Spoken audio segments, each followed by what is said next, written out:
Krucjata krwi. Etap pierwszy, rozdział trzeci. Rana po strzale była głęboka, ale podstawy białej magii zdołały się z nią uporać. Uleczenie króla szło jednak opornie, bowiem był odporny na działanie magii. Z tego również powodu Jedegon z trudem uczył się zaklęć od mentora, których inkantacje w ogóle nie wchodziły mu do głowy. Z drobną pomocą generała Derma Lerdzie udało się ze zdwojoną siłą przeciwstawić urokowi ciążącemu na monarchii i zasklepić ranę. Władcy postanowiono nie wybudzać, uznając, że odpoczynek przed bitwą dobrze mu zrobi. Elfy to mistrzowie łuku, aż dziw bierze, że nie celował w głowę. Lerda wyszła z namiotu, oddając zakrwawione płótno jednemu ze służących. Ochraniałem króla swoją aurą, choć to dosyć ryzykowne. Wtrącił Derm, drapiąc się z zakłopotaniem po policzku. Zakrzywiłeś przestrzeń. Lerda domyśliła się ochronnego pola. Czarnoksiężnicy wyrzucali w przestrzeń swoją aurę, aby zniekształcać ataki wroga i nie tylko te metafizyczne. Wiązało się to jednak z ryzykiem zdradzenia własnej lokalizacji przez innego, wroga parającego się magią. Jak daleko sięgała aura? O 5 koni do przodu. Nie byłeś więc tak widoczny, jak przypuszczasz, Dermie. Ale nauka potężnych zaklęć defensywnych skaluje na przyszłość. Nie potrafię wciąż tworzyć ogromnych barier, nie mówiąc już o utrzymaniu ich przez pół dnia. Wstyd się przyznać, ale wciąż przekładam naukę poważniejszych zaklęć. Muszę w końcu sięgnąć po księgi z magii dla zaawansowanych. Chętnie cię pouczę. Byłbym zaszczycony. Choć z twojej ręki, pani, wolałbym zagłębić się w tajniki naszej rodzimej, szarej magii. Jest w niej dosyć dużo zaklęć obronnych, ale wpierw musisz nauczyć się poruszyć cieniem. Oczywiście, moja pani. Mów mi po imieniu. Generał chciał zaprzeczyć, uważając, że tak nie wypada, lecz zdał sobie sprawę, że przecież i do króla mówił po imieniu. Miał jednak okazję być jednym z wampirów z bliskiego otoczenia, które wychowały Jedegona. Granica dobrego taktu zatarła się więc dawno temu, a tytuły Derm zostawiał na uszczypliwości. W przypadku królowej mówienie do niej po imieniu obrał raczej za konieczność. Rozmowę przerwał im czerwony generał, jaki wyszedł zza namiotu obok. Ubrany był w luźną koszulę i spodnie wpuszczone w oficerki. Biodra oplatał mu wierny pas ze sztyletami. Derm, chodź! Musisz to zobaczyć! Zaintrygowana Lerda poszła z nimi, gdy za kilkoma namiotami objawił się jej oczom żółty jeździec. Relven śmiał się gardłowo, szczerząc zęby w złowieszczym grymasie, gdy kłusował na swoim szarym rumaku. Zatoczył szerokie koło, ciągnąc za sobą uwiązane ciało, które bezwładnie szorowało po ziemi, zostawiając za sobą ciemny ślad. Na widok zbliżającego się lidera, Relven zatrzymał konia, by jego zdobycz ciągnięta po ziemi zatrzymała się przed samymi trzewikami Derma. Nie martw się! Żyję! Zaśmiał się Relven, prezentując mu omdlałego elfa, ubrudzonego własną krwią i piaskiem. Włosy przykleiły się do jego omdlałej twarzy, a z uszkodzonego napierśnika pod żebrami sączyła się krew. Martwię się jedynie tym, że po raz kolejny okazałeś mi ignorancję. Brązowy generał odburknął, będąc niewzruszonym na widok jeńca. Przywiozłem ci oto ten dar, aby nieco cię udobruchać. Nie gniewaj się już na mnie. Po czym Relven puścił oko, uśmiechając się nikczemnie. Skuj go i postaw straż. Przesłuchamy go, gdy obudzi się król. A kiedy król zamierza do nas dołączyć? Pytam, bo elf może nie przeżyć. Dosyć mocno go uszkodziłem. Na litość Oderoma. Derm pogładził sobie czoło, czując, jak od irytacji zaczęła mu pulsować żyłka na skroni. No to opatrz mu rany, aby przetrwał noc. Kretynie! Uwaga Derma zagrzmiała, trzęsąc ziemią w posadach. Mimo swojego groźnego wydźwięku, pozostali generałowie skomentowali to chichotem. Relvenowi pozostawało uciąć dyskusję i zająć się pojmanym jeńcem. Ale mimo tego czuł, że udało mu się naprawić nadszarpnięte relacje z liderem. Generałowie zaczęli rozchodzić się do siebie i swoich obowiązków, gdy żółty dostrzegł białą damę, jaka umknęła mu za namiotem. Garnizon żółtych z przyjemnością wziął pod swe skrzydła jeńca. Omdlały elf nie obudził się, gdy uwiązywano go do pala, a szczególnie gdy zdejmowano z niego zbroję, by zająć się raną. Opatrywanie zamachowca wykonano po macoszemu. W końcu nikt nie miał zamiaru życzyć mu zdrowia. Relven podkreślił swój rozkaz uwagą, że elf musi przetrwać do następnego dnia, a później wszystko zależało już od decyzji samego króla. Po pozostawieniu zdobyczy w dobrych rękach, Relven udał się do stajni, chcąc zostawić w nim swojego konia. Ogier się spisał.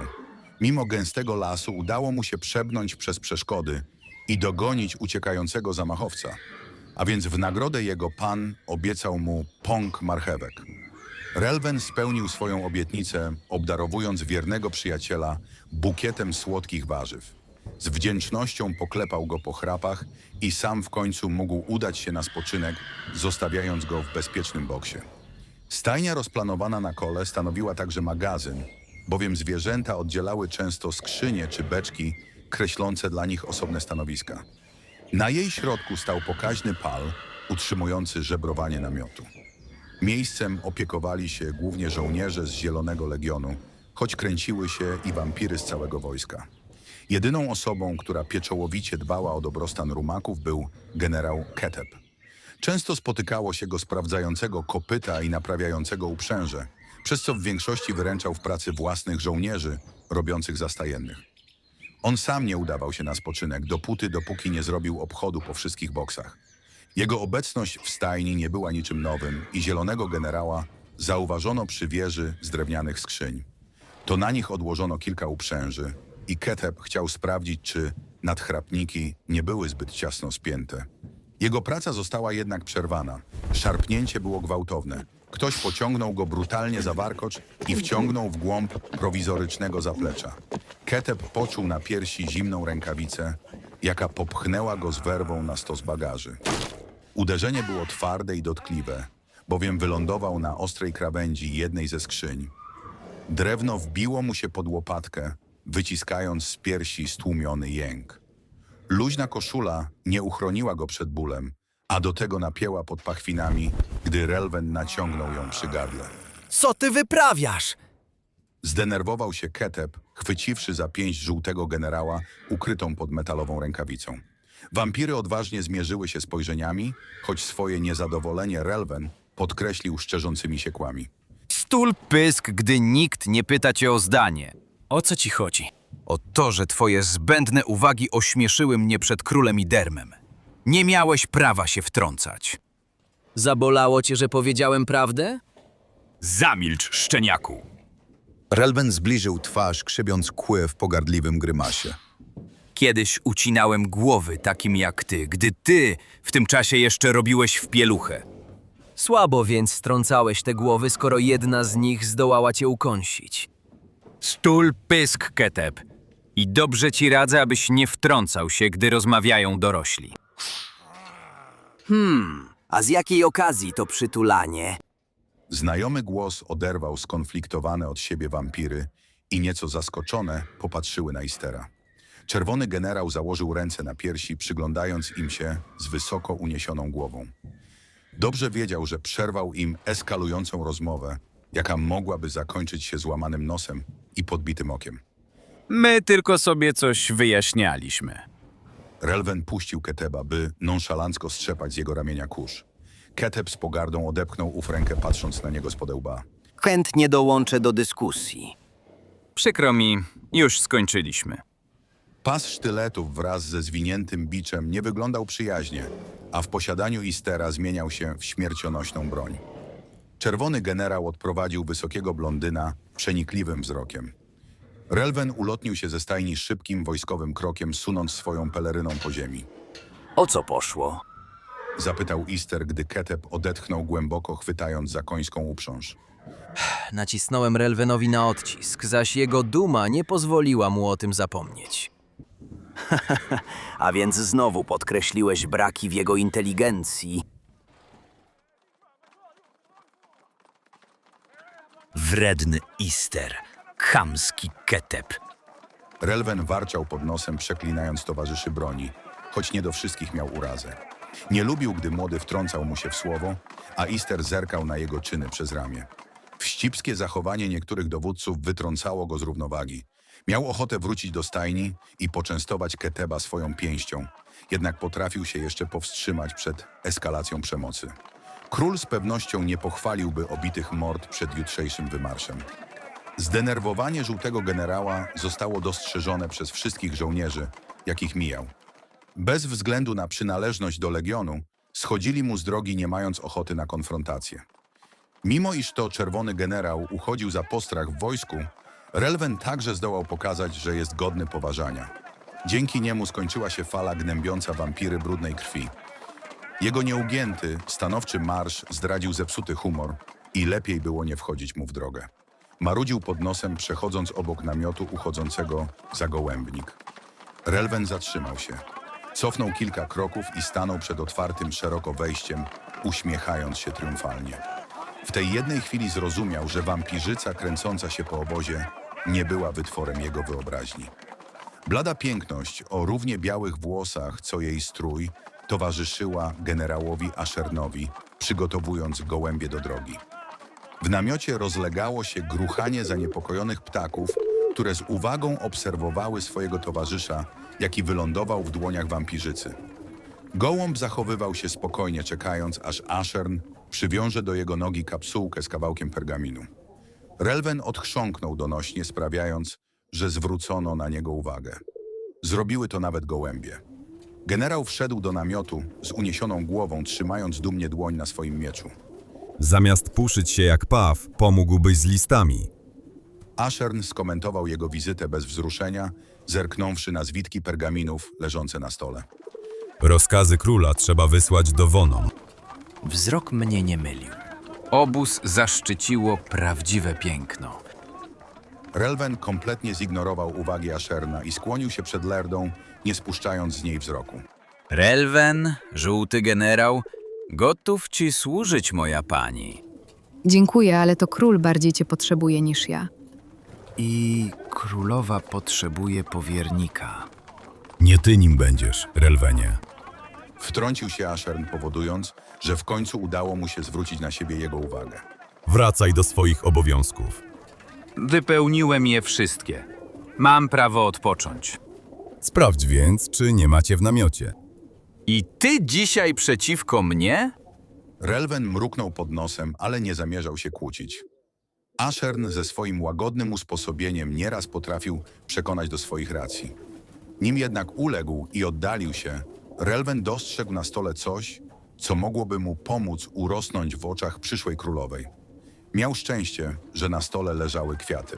Wśród czerwonych róż zalśnił biały pąk. Nie miał bladego pojęcia, skąd wzięła się akurat biała róża, ale jako podarunek dla wampirzycy pasował do niej idealnie. Przed nosem Lerdy prędko pojawił się ów kwiat, ale to Ashern go przechwycił. To twoja królowa. Ashern zaznaczył powagę swoich słów, uderzając różą w pierś generała. Nie spoufalaj się tak. Wampiry nie dają kobietom kwiatów? Relven przewrócił oczami. Cóż za niedorzeczność. W jaki więc sposób wyglądają zaloty? Okazując Lerdzie szacunek i dosyć wyjątkowe względy, skłonił się, puszczając oko. Jego zalotne zachowanie nie umknęło przyjacielowi i w namiocie rozległo się niezadowolone mruknięcie Asherna. Żółty generał opuścił namiot, choć pożegnał się tylko z wampirzycą. Muszę przyznać, Zaczęła z namysłem Lerda, zwracając na siebie uwagę postawnego generała. że to pierwszy mężczyzna w moim życiu, jaki obdarował mnie kwiatkiem. Będę musiał szepnąć słówko Jadegonowi. Słucham? Nie tak Relvena. Wychodzi z racji bycia wampirem brudnej krwi. Zna nasze zwyczaje i prawo, ale czasami się zapomina. Mimo wszystko to wierny dowódca. Wybacz mu. Ashern zmienił temat, uśmiechając się łagodnie. Odłożywszy róże, skierował się po kolejne pergaminy, aby przygotować resztę gołębi. Nie czuję się urażona. Nic złego się nie stało. Generał Relven ma słabość do kobiet. Był zainteresowany chyba wszystkimi służącymi. Aż w końcu dostał łupnia od Derma, gdy ten zakręcił się wokół jego służki. Służba jest nietykalna. Królowa tym bardziej, a Relven powinien o tym pamiętać. Nie sądziłam, że Jadegon ustawi na stanowisku dowódczym wampira brudnej krwi. Ja również byłem mocno zaskoczony tą decyzją, ale król miał swoje powody. Wojsko rozrasta się głównie dzięki ukąszonym i potrzebujemy kogoś podobnego do nich, za kim pójdą w bój. A więc to żółty legion jest najbardziej liczebny w przemienionych. Tak, chociaż staramy się mieszać żołnierzy, aby wampiry czystej krwi miały nad nimi pieczę.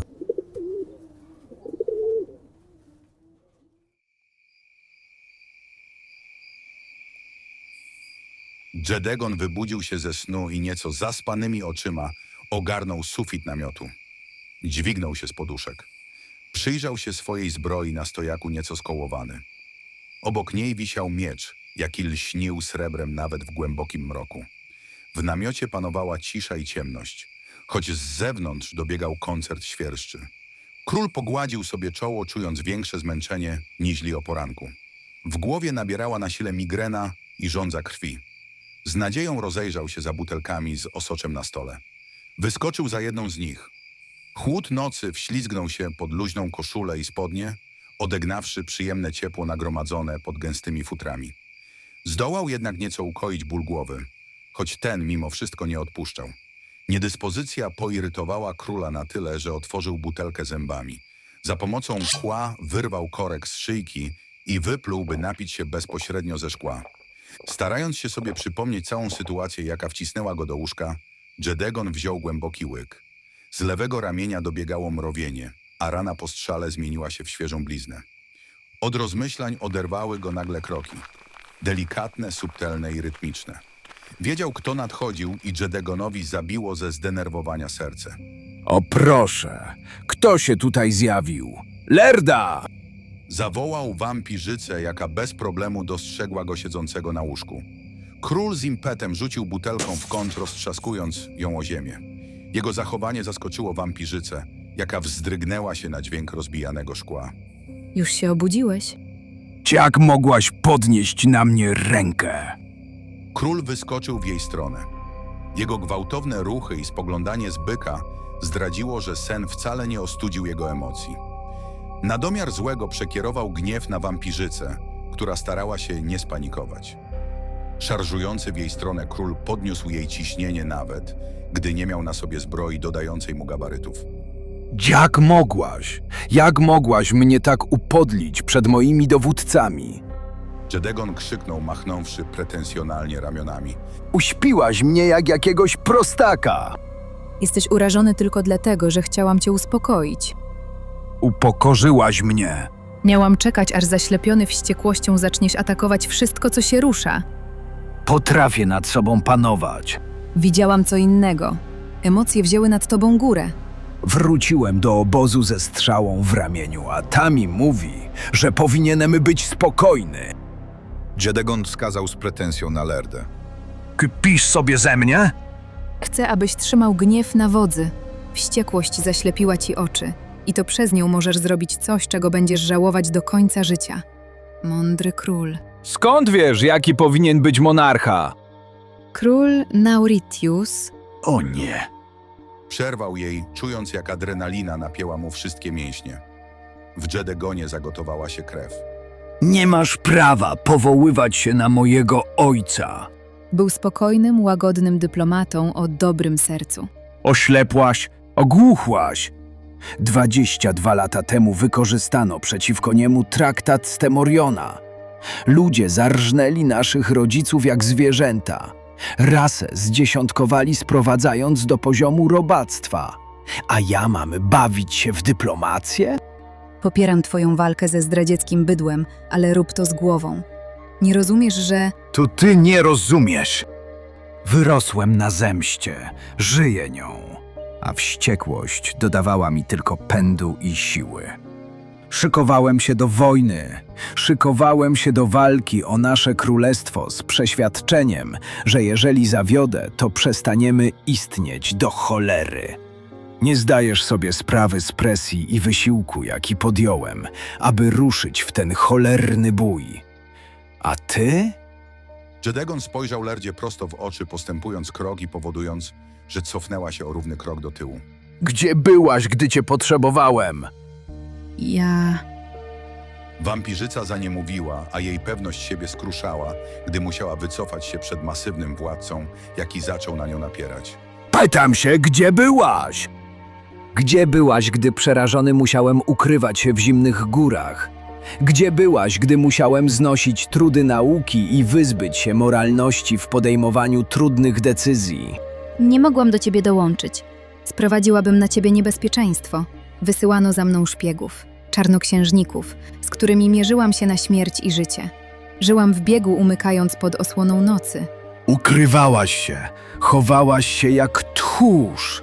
To niesprawiedliwe. Wojuję już 5 lat, a ty dopiero teraz odważyłaś się do mnie dołączyć? Brakowało mi ciebie. Potrzebowałem cię na samym początku mojej drogi. Jedegonie, Nie masz więc prawa dyktować mi zasad i reguł. Nie masz prawa wtrącać się w moje decyzje, bo za cholerę nie zdajesz sobie sprawy z powagi sytuacji, w jakiej się znajduję. to nieprawda. Zostawiłaś mnie samego i nie obchodziłem cię ani wcześniej, ani teraz. Zejdź mi z oczu. Król wyprostował ramię, wskazując na wyjście. Szarżując, spychał Lerdę ku rozchyłowi w płótnie. Ukryj się i schowaj jak szczur, bo tylko to dobrze ci wychodzi. Wynoś się! Po czym Jedegon popchnął wampirzycę do tyłu, sprawiając, że przekroczyła próg namiotu, znajdując się na zewnątrz. Lerdę momentalnie otoczyła cisza nocy, choć w jej uszach wciąż dźwięczała wściekłość króla. Cofnęła się. Z migoczącymi od łez oczami obróciła się na pięcie, aby pobiec do lasu. Z namiotu narad wydobywało się delikatne światło świecy, jaka powoli dopalała swój knot. Płomień zachybotał delikatnie na wietrze, gdy zakręcił się przy nim niebieski generał. Gener pochylał się nad mapami, pergaminami i otwartymi książkami, którymi zasypał cały, długi stół. Srebrnym rylcem kreślił swoje pomysły na taktykę wojenną, uwzględniając obecne zasoby i różnorodność otaczającego go terenu. Jego niepozorny notatnik zapisany uwagami, opisami przeróżnych strategii oraz zarysowany szkicami był skarbnicą wiedzy, którą zaczął tworzyć od kiedy został mianowany na generała. Jego głównym celem zawsze było minimalizowanie strat w armii i wykorzystywanie obecnych zasobów do szybkiej wygranej. Opracowywał wiele technik ataku, uwzględniając fizyczne umiejętności swojej rasy, by przechylić szale zwycięstwa na swoją korzyść. Tym razem Gener nie pracował nad planem ataku na królestwo Tyrmit. Interesował go ich kolejny cel. Werner, jakie na pewno zaplanowało zażartą obronę. Król Brew nie miał zamiaru tak łatwo i szybko oddać swojego domu, a także stracić głowy. Gener włożył srebrny rylec i zamknął swój notatnik, opadając na sztywny drewniany fotel. Dziś już nic więcej nie wymyśli, szczególnie, że analizował mapy od wieczora. Musiał być jednak wdzięczny swoim towarzyszom broni za spokój, jakim go obdarowali, gdyż nawet Ister nie odważył mu się przerwać, choć zajrzał do niego kilka razy. Resztę nocy Gener chciał przeznaczyć na odpoczynek. Na Tyrmit powinni byli ruszyć o zmierzchu następnego dnia, ale zapał króla potrafił skrócić czas oczekiwana na bój. Generał udał się do swojego namiotu, choć po drodze chłód nocy przywiał do niego orzeźwiający zapach uśpionego lasu. Pas wyrastających drzew spoglądał na niego z nad namiotów, a gdy gałęzie pokiwały się na wietrze, pomachały do niego swymi ramionami, zapraszając na spacer. Gener nie potrafił odmówić. Postanowił przeznaczyć chwilę na spacer, wiedząc, że ten dobrze zrobi mu na sen. Tej nocy niebo było pochmurne, a więc próżno było szukać księżyca i gwiazd, jakie mogłyby oświetlić mu drogę. Puszcza utonęła w mroku, przybrana szelestem przemykających zwierząt, pochukiwaniem sów i szumem liści. Drzewa kiwały się mozolnie, trzaskając cicho korą. On sam poruszał się niezauważenie, napawając nieprzeniknionym spokojem miejsca i delektując się muzyką najpiękniejszej orkiestry, jaką stworzyła matka natura. W lesie pojawił się jednak ktoś, kto prędko zwrócił uwagę generała. Ta osoba zaskoczyła go swoją wizytą w tym miejscu, ale Gener nie zamierzał jej zignorować. Duże łzy spływające po policzkach i cichy szloch sprawiły, że nie mógł zostawić Lerdy samej. Wampir dosiadł się.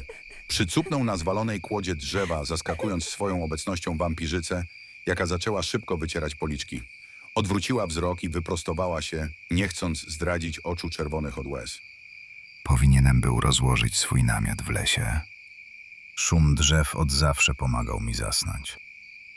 Odezwał się cicho, nie chcąc zaburzyć spokoju uśpionego lasu. Gener nie zamierzał komentować łez ani pytać o ich powód, chociaż stłumione krzyki króla dotarły i do namiotu narad. Tak naprawdę to wolę spać pod gołym niebem. Muszę przyznać, że ja też. Choć zdarzało się, że tęskniłam za wygodnym łóżkiem. Życie w ciągłej podróży nie bywa łatwe. Coś o tym wiem. Jednakże Gener rozejrzał się po lesie rozmarzonym wzrokiem. już do końca moich dni będę kochał las za to, że w dzieciństwie był moim niezawodnym schronieniem. Kiedy to wszystko tylko się skończy, zbuduję sobie chatę w samym środku puszczy, ale koniecznie przy strumieniu, aby zbyt daleko nie chodzić po wodę. Uwaga generała rozbawiła Lerdę, jaka zachichotała pod nosem. Musiała jednak przyznać mu rację. Urocze marzenie. Choć czy nie obawiasz się mieszkać samotnie w otoczeniu drapieżników? I nie mam na myśli wyłącznie zwierząt. Ludzie? Gener uśmiechnął się, posyłając Lerdzie przenikliwy wzrok. Jedyna bestia, jakiej bym się obawiał, to ja sam. O, słowa godne niebieskiego generała. Pierwszy, lojalny, tradycjonalista. Skomentowała Lerda, sprawiając, że tym razem to ona rozbawiła swoje towarzystwo. W królewskiej części obozowiska znalazł się jeszcze jeden wyjątkowy namiot, w którym to przyjmowano na ewentualne audiencje. Skromna i przejściowa komnata tronowa uboga była w zestaw mebli czy dekoracje, bowiem na jej końcu stał jedynie masywny, drewniany tron. Na palach wisiały pochodnie, choć tej nocy w namiocie audiencyjnym panowała ciemność. Czarna peleryna wisząca na oparciu królewskiego siedzenia zasłoniła go całkowicie. W mroku przywodziła na myśl portal do świata chaosu, czyniąc tył namiotu bardziej niepokojącym. Na tle peleryny zamigotały królewskie włosy, w które to Jedegon zatopił palce. W ciszy kojącej jego nerwy zbierał myśli, oparłszy się o podłokietnik. Samotność w szerokim namiocie pomagała mu się uspokoić, choć samo miejsce było kiepską kryjówką. Jedegon wiedział, że prędzej czy później ktoś go nakryje i miał cichą nadzieję, że do tego czasu zdąży dojść do siebie. Słowa, jakie wypowiedział, wciąż krążyły mu w głowie, a rozgoryczenie nie pozwoliło o nich zapomnieć. Ciało zadrżało z przejęcia, gdy przypomniał sobie prawdę, jaką obrzucił Lerdę i miał wrażenie, że nie powiedział jej wszystkiego. Narastała w nim irytacja. Na język cisnęły mu się słowa, których nie chciał dodać, a więc starał się je tłumić. Emocje skumulowały się do takiego stopnia, że zaatakowały jego głowę dodatkową porcją pulsującej migreny. Jedegon fuknął pod nosem, gładząc czoło palcami. No dalej. Mruknął, nie otwarszy oczu. Czekam na reprymendę. Od tego jest Omren. Odpowiedział spokojnie Derm, stojąc na środku namiotu. Król zerknął na jego sylwetkę kreślącą się w ciemności, ciesząc się w duchu, że nie widział jego oceniającego wzroku. Miał ochotę odpowiedzieć mu złośliwością, ale nie potrafił wymyślić niczego ambitnego na tą chwilę. Moment ciszy przerwał im Ashern, jaki wszedł do środka. W tym momencie Jedegon zrozumiał, że nie uda mu się już uspokoić nerwów w samotności. Wszystko w porządku? Słyszałem krzyki. Odezwał się z troską w głosie fioletowy generał. Wszystko dobrze.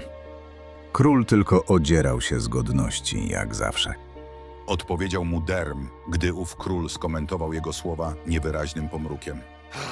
Wracajcie do swoich obowiązków zamiast mnie męczyć. Co do obowiązków, to może jesteś chętny przesłuchać więźnia? Więźnia? Jedegon poruszył się z wyraźnym zaintrygowaniem. Samowola Relwena na coś się przydała, bo wrócił do obozu z pojmanym zamachowcem. Złapał elfa? Sam jestem zdziwiony, że udała mu się ta sztuka. Kiedy wjechał w las, sądziłem, że widziałem go ostatni raz. Nie wiem już, który gorszy z tym swoim głupim szczęściem. Ister czy Relwen? Ashern parsknął na słowa brązowego generała, zaś zaciekawienie króla skończyło się równie szybko, jak się pojawiło. Opadł na tron, uciekając spojrzeniem w ciemne zakamarki namiotu. Nie widzę powodu, żeby gadać z tym szmatławcem. Nie zdradzi nic ciekawego. Jesteś pewien? To pierwszy elf, z którym mamy do czynienia. Dałbym mu szansę się wygadać. On nie przypłynął na matkę ze mną rozmawiać, tylko mnie zabić. Znając życie, obrazi mnie kilka razy twierdząc, jaka to rasa wampirów jest ohydna. Dobre. Ucieszył się Derm i aż podskoczył ku królowi z wyciągniętą dłonią. Ja uważam, że splunie ci pod nogi. O ile się zakładasz? Zwykłe 5 oaków. 5 darsów. Niech będzie. Jedegon przyjął zakład, gdy Ashern kolejny raz parsknął śmiechem i przeciął ich złączone dłonie, przyjmując rolę samozwańczego sędziego. Był ciekawy, który z nich wygra pieniądze. Ashern osobiście poszedł po jeńca, nie mogąc doczekać się wyniku zakładu. W tym czasie Derm zapalił pochodnie jednym pstryknięciem palca i w namiocie pojaśniało. Blask oślepił króla, jaki przyzwyczaił się do ciemności. Jedegon skrzywił się i syknął z bólu od uderzenia migreny. Ashern powrócił z całym pochodem, bowiem zamachowiec przybył, a raczej został przyciągnięty przez 2 żółtych żołnierzy i samego Relwena, jaki musiał kręcić się po swoim garnizonie. Z szerokim, triumfalnym uśmiechem przyciągnął na linię zdobycz, którą pchnął gwałtownie, aby padła przed władcą na kolana. Osłabiony elf skłonił się nisko z powodu trzewika żółtego generała na swoich plecach. Generał nie chciał, aby więzień zapomniał o etykiecie, a więc pomógł mu okazać szacunek na tyle dobrze, iż elf prawie orał twarzą ziemię. Relwen zdjął nogę z jego pleców dopiero wtedy, gdy władca machnął nonszalancko ręką. Elf wyprostował się, częstując króla nienawistnym spojrzeniem. Na jego twarzy malował się gniew doskonale widoczny pod warstwą zaschniętej krwi i piasku. Długie brązowe włosy przylepiły mu się do policzków, choć nie straciły na blasku. Nie zrobił jednak wrażenia na królu, jaki patrzył na niego z wyraźną obojętnością. Jak masz na imię? Zapytał spokojnie, gdy elf niespodziewanie splunął z pogardą pod jego nogi. Za swoje zachowanie został kopnięty w potylicę przez Relwena. Jedegon skomentował całą sytuację głośnym westchnięciem, zdradzając swoje znudzenie tą audiencją. Czego innego mogłem spodziewać się po ignoranckim elfie? Jesteś zarazą, królu wampirów. Trzeba cię zgładzić, nim twój jad zatruje ten świat. Mogliście siedzieć na wyspach, ale wam zachciało się wojny. Elfy nie pozwolą. Jesteście żałośni, aż wstyd się przyznać, że nasze rasy są dalekimi kuzynami. Jesteście odpadem uformowanym przez ciemność, który nigdy nie powinien był powstać. Czuję odrazę, spoglądając na każdego z was, gdy pomyślę, że sączycie krew, by przeżyć. Aż dziw bierze, że jesteście w stanie rozmnażać się i rodzić własne dzieci. Wasze mioty powinny zostać natychmiast zgładzone, bo to nic innego jak pasożyty. Głos pełen nienawiści zainteresował króla, który poprawił się na tronie. Wzrok niedoszłego zabójcy zerkał na wszystkich z równie wielką pogardą i szaloną odwagą. Elf był gotowy skoczyć każdemu wampirowi do gardła, gdyby tylko miał taką sposobność. Widzę, że na waszej nieskalanej rasie pojawiła się rysa, a do tego zaczęła się powiększać. Walka leśnych elfów o czystość gatunku zakończy się w przyszłości rozłamem społeczeństwa, bowiem ideę przelaliście krwią niewinnych dzieci. Ta krew już nie zmyje się ani z waszych szat, ani z waszych dłoni i obciąży nowe pokolenia ciężarem sumienia. Tak więc, ważne słowa, bo to one kreślą historię. Czyny tym bardziej. Elfy są gotowe poświęcić swój autorytet dla dobra tego świata. Jeżeli będziemy musieli was wyrżnąć, nie zawahamy się. A więc wasz król nadal chce z nami walczyć. Jedegon oparł głowę o dłoń, przyglądając się rozwścieczonemu elfowi ze znudzeniem. Jak on miał na imię? Spojrzał po swoich generałach, szukając w nich odpowiedzi. Oczywiście wzrok zatrzymał na Dermie. Imię króla elfów miało akcent na literze A i chyba nawiązywało do jakiegoś gatunku drzewa. Myślał brązowy generał, drapiąc się z namysłem po podbródku. Dąb, bóg, osika? Podpowiadał mu Ashen, dołączając do gry w zgadywanki. Coś z jesionem było. Nieważne. Przerwał król i zwrócił się do elfa. Kiedy mam się go spodziewać? Nie doczekał się jednak odpowiedzi. Elf splunął jeszcze raz i raz jeszcze, został boleśnie doprowadzony do porządku przez Relvena. A może ty w końcu zdradzisz swoje imię? Nic cię to nie kosztuje, a ja nie lubię rozmawiać z anonimami. Lander. Przedstawił się szybko i głośno, ale nikt nie skomentował jego odpowiedzi. Król zamilkł, kierując wzrok na Relvena, jaki częstował elfa spojrzeniem z byka. Relvenie, jestem pod wrażeniem, że go złapałeś. Błąkał się po lesie, a więc byłem uprzejmy wskazać mu drogę do naszego obozu. Król prychnął pod nosem, łasząc się na delikatny uśmiech. Ugośćmy więc tego wyjątkowego gościa w naszym stylu. Myślę, że znajdzie się dla niego miejsce w spichlerzu, a więc Relvenie, bądź tak dobry i powieś Landera nad beczką. Elfia krew długo się trzyma. Rozkaz króla podkreślił złowieszczy śmiech żółtego generała, jaki od razu pociągnął jeńca w stronę wyjścia. Żołnierze chwycili go pod ramię, gdyż zaczął się rzucać, obrażając króla wszystkimi możliwymi obelgami, jakie znał. Jego głos rozbrzmiewał przez chwilę poza namiotem audiencjnym, po czym gwałtownie się urwał. Relven ogłuszył elfa, mając serdecznie dosyć jego niekulturalnych epitetów. A więc z elfami też mamy na pieńku.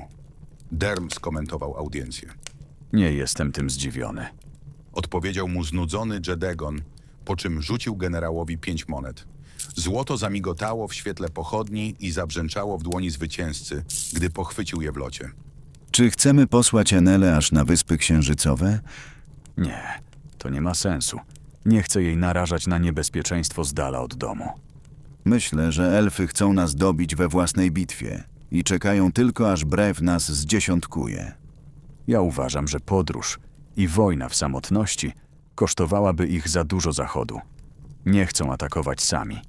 Założę się, że dołączą do ludzi Briva. Możliwe, że czekają na nas w królestwie Werner albo Worno. Dobre, a o ile się zakładasz? Derm uśmiechnął się, wyciągając ku królowi dłoń. Jego gest spotkał się z zaintrygowanym spojrzeniem i figlarnym uśmieszkiem. 20 darsów. Zgoda. Założyli się, a rozbawiony Ashern przeciął drugi raz ich złączone dłonie. Noc przebiegła spokojnie nawet wśród żołnierzy. Wampiry skupiły się na odpoczynku po podróży, wiedząc, że następnego dnia miały iść w bój. O poranku nieco się ożywiły, wyczuwając w powietrzu napięcie. W namiocie narad pozostawione notatki niebieskiego generała zwróciły uwagę króla, ale nie tylko jego. Dowódcy mieli tradycyjnie zasiąść z nim do wspólnego stołu, aby napić się krwi i ostatecznie rozmówić co do czekającej ich bitwy. Jedegon nie chciał jednak czekać na wszystkich, a zresztą jego rozkazy czy uwagi prędko same roznosiły się między generałami. O ich przejrzystość w komunikacji nie musiał się martwić, gdyż niczego między sobą nie ukrywali. Posiłek tylko o poranku, a później wojsko czeka aż do ataku. Jesteś pewien? Przegłodzenie wojska często wiąże się z ich dekoncentracją na polu bitwy. Czerwony generał wlał posiłek do czary króla, aby po chwili poczęstować i siebie. Byli sami, czekając na resztę. Ister dosiadł się najbliżej tronu, chcąc skorzystać z okazji, by pomówić z królem nieco kameralnie. Żołnierze będą skupieni prędzej na żądzy niż na rozkazach. Nawet mój bicz nie oderwie ich kłów od ofiar. Czerwoni zaatakują pierwsi, by pierwsi zaspokoić głód. Z pełnymi brzuchami prędko rzucą się w szaleńczy wir walki. Mam przebić się przez blanki? Masz być pierwszą falą, jaka zaleje południową dzielnicę. Bruk spłynie więc krwią. Ister napił się łapczywie, znikając za czarą w momencie, gdy do namiotu wszedł Derm. Na ramionach opatulony był swoją brązową peleryną, a dłonie zakrywały mu sokolnicze rękawice. Na jednej z nich trzymał towarzysza, gdy drugą dłonią rzucił 2 martwe gołębie na stół. Udane polowanie. Skomentował król. Rylt jest w świetnej formie. Zabieraj te trupy! Plamią mapy! Ister syknął na widok wypływającej z ich karków krwi. Zamierzał zabrać ptactwo, ale prędko cofnął rękę, gdy sokół z piskiem wylądował na swoim śniadaniu. Krzyknął w jego stronę, wbijając szpony w jednego z gołębi. Jedegon skomentował walkę o posiłek śmiechem. Na litość Oderoma! To ptaszysko walczy o jedzenie równie zażarcie co ja! Krzyknął Ister. Nigdy nie stawaj między Ryldem a jego zdobyczą. Derm zdjął rękawice, rzucając je na stół. Gdzie reszta? Pozostali dowódcy nie zamierzali zmieniać kolejności fali podczas pierwszego uderzenia. I jeżeli Easter miał poprowadzić swoich ku zagładzie, było im to na rękę. Ashern zaproponował wsparcie, ale jego dobre chęci zostały odrzucone. Z ulepszonym planem ataku nie zapoznał się jednak niebieski generał, a Jedegon tracił cierpliwość, jeżeli każdemu z osobna musiał tłumaczyć swoje decyzje. Genera zastał w jego namiocie, zakopanego pod warstwą futer i pościeli, śpiącego smacznie kolorowe sny. Jego namiot udekorowany herbem garnizonu, ubogi był w meble z drogiego drewna. Prostota i surowość wojskowego szyku gościła w jego gustach, choć na stole leżały porozrzucane mapy topograficzne. Jedynym, o co zadbał, to wygodne i dosyć duże łóżko, w którego pościeli i poduszkach mógł się schować. Już prawie południe. Jedegon porywczo ściągnął z niego futra, sprawiając, że się obudził. Gener prędko odczuł chłód nowego dnia, choć i z króla sączyło się oziębienie. Skulił się, otwierając niemrawo oczy. Przecież atakujemy o zmierzchu. Przyspieszam atak. Po południu. Zbieraj się. Daj mi jeszcze chwilę. Przeciągnąłem spacer po lesie. Radzę ci zainteresować się swoim garnizonem, bo Easter już zaczął kręcić się po niebieskim obozie. Odrobina chłosty im nie zaszkodzi. Generze, Zdenerwował się Jedegon, stawiając go na nogi. Generał podniósł się, wzdychając głośno i odważnie, mierząc się wzrokiem.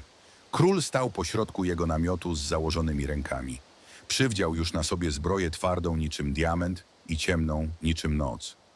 Delikatne, złote zdobienia podkreślały ostre krawędzie napierśnika czy naramienników, ale nie zdominowały swą elegancją srogiego pancerza. Peleryna na barkach poszerzyła mu ramiona wraz z pasem krzaczastego futra osłaniającym kark. U boku przypięty miał miecz ukryty pod peleryną, choć światło z zewnątrz odbiło się na rubinie wielcu. Król wyglądał jak taran albo mur nie do przejścia, choć jego wyniosłą postawę Gener skomentował ziewnięciem. czerwoni atakują pierwsi. A druga fala? Zapytał Gener, drapiąc się po czuprynie czarnych włosów. Ty. Dlatego zbieraj swój zaspany tyłek i zorganizuj kapitanów. Mógłbyś okazać więcej troski. Uwaga generała zatrzymała króla, kiedy zamierzał wychodzić. Jedegon obrócił się za nim, nie mogąc uwierzyć, że akurat to ten dowódca prosił o odrobinę łaski. Powinieneś nad sobą panować. I kto to mówi? Nie mam zamiaru się wtrącać, ale twoja oblubienica nie jest jednym z dowódców. Zajmij się sobą. Król pożegnał go warknięciem, co Gener mógł skomentować tylko kolejnym westchnięciem, pełnym bezsilności. Czuże nie zostają dowódcami. Fukał Jedegon, przechodząc przez obozowisko stanowczym marszem. Musiał przyznać, że od momentu kłótni nie zobaczył Lerdy. Nie był nawet pewien, czy spała tej nocy w swojej wydzielonej części. Mijali się, unikając dodatkowej konfrontacji. Na samą myśl o kolejnym konflikcie Jedegona rozbolała głowa. Migrena wróciła ze zdwojoną siłą, nakarmiona uwagami niebieskiego generała. Czemu to coś tutaj stoi? Zdenerwował się na ławę przy namiocie jednego z generałów i kopnął ją. Niepozorny mebel narobił trochę hałasu, ale nim ktokolwiek zdążył zareagować, król już zniknął. Wkraczając do swojego namiotu, zamarł, czując, jak załomotało mu serce. Irytacja narosła na widok wampirzycy odzianej w napierśnik. Lerda badawczo zerknęła na króla, lecz milczała, dopinając za rękawia. Na stole leżał jej łuk i kołczan wypełniony po brzegi strzałami. Co ty robisz? Krzyknął Jedegon, oglądając ją od stóp po głowę. Nie widzisz? Wybieram się na wojnę tak samo jak ty. Chyba w snach. Zwariowałeś? W bitwie o Tirmit potrzebujesz wszystkich. Wampirzyce zostają w obozie. Mam prawo walczyć tak samo jak inni. Nie mam zamiaru patrzeć z daleka, skoro mogę zgromić wroga potężnymi zaklęciami. Teraz na odwagę ci się zebrało? Zdenerwowana Lerda sięgnęła po łuk w czasie, gdy król skoczył w jej stronę i złapał za nadgarstek. Wampirzyca syknęła, prezentując kły. Żelazny uścisk króla nie zamierzał puścić, a na domiar złego szarpnął nią tak gwałtownie, iż naruszył jej kok upiętych włosów. Rozum ci odebrało? Zwariowałeś? Zamilcz! Zostajesz w obozie. Nie życzę sobie ciebie na polu walki. Puszczaj! Lerda szarpnęła, lecz z siłą Jedegona nie miała szans. Myślała nad dobrym zaklęciem, aby się oswobodzić, ale nie chciała przecież atakować własnego króla. Puszczaj do jasnej cholery! Drobna błyskawica wystrzeliła z jej palców, uderzając w metalową rękawicę. Jedegon syknął z bólu. Puścił Lerdę, uwalniając ją z uścisku, czując tylko, że ta kolejna, irytująca sztuczka naciągnęła jego cierpliwość do granic możliwości. Na jego twarzy wymalowała się wściekłość podkreślona kłami i przekrwionymi oczami. Lerda cofnęła się, oddychając szybko. Jej serce załomotało w piersi, zdradzając królowi swoim biciem narastające w niej przerażenie. Próbowała go odstraszyć, ale jej ostrzegawczy syk zgromiło warknięcie. Jedegon wyrósł przed nią, prezentując kły, jakie dodatkowo wysunęły się z dziąseł, szykując do ewentualnego ataku. Jedegonie, Zadrżała na widok gotowego uzębienia. Chciała go przyprowadzić jakoś do porządku, ale jedynym rozwiązaniem, jakie widziała, była ucieczka. Skoczyła w stronę wyjścia, wiedząc, że potrafiła być szybsza od niejednego wampira. Król jednak nie bez powodu nosił koronę. Jedegon zareagował błyskawicznie. Pochwycił ją w pasie, uderzając w odszewną, twardą rękawicą. Lerda jęknęła, czując promieniujący ból, a w jej oczach zawirował cały namiot. Król pchnął oblubienicę do tyłu, skacząc w stronę łoża. Z rozmachem rzucił ją na futra, które nie uratowały sytuacji swoją miękką teksturą. Lerda krzyknęła, uderzając o łóżko, będąc spiętą ze strachu i sparaliżowaną bólem. Zacisnęła mocno zęby oraz zamknęła oczy, czując królewskie kły ocierające się o jej szyję. Drżąc na całym ciele, wygięła się, wbijając paznokcie w futra. Radziłem sobie wcześniej bez ciebie. Poradzę i teraz. Warknął do jej ucha Jedegon, po czym zerwał się. Obróciwszy się do wyjścia, spotkał się ze spojrzeniem brązowego generała. Stał w przejściu w pełnym uzbrojeniu i z sokołem na rękawicy, komentując to, co zobaczył wymownym milczeniem.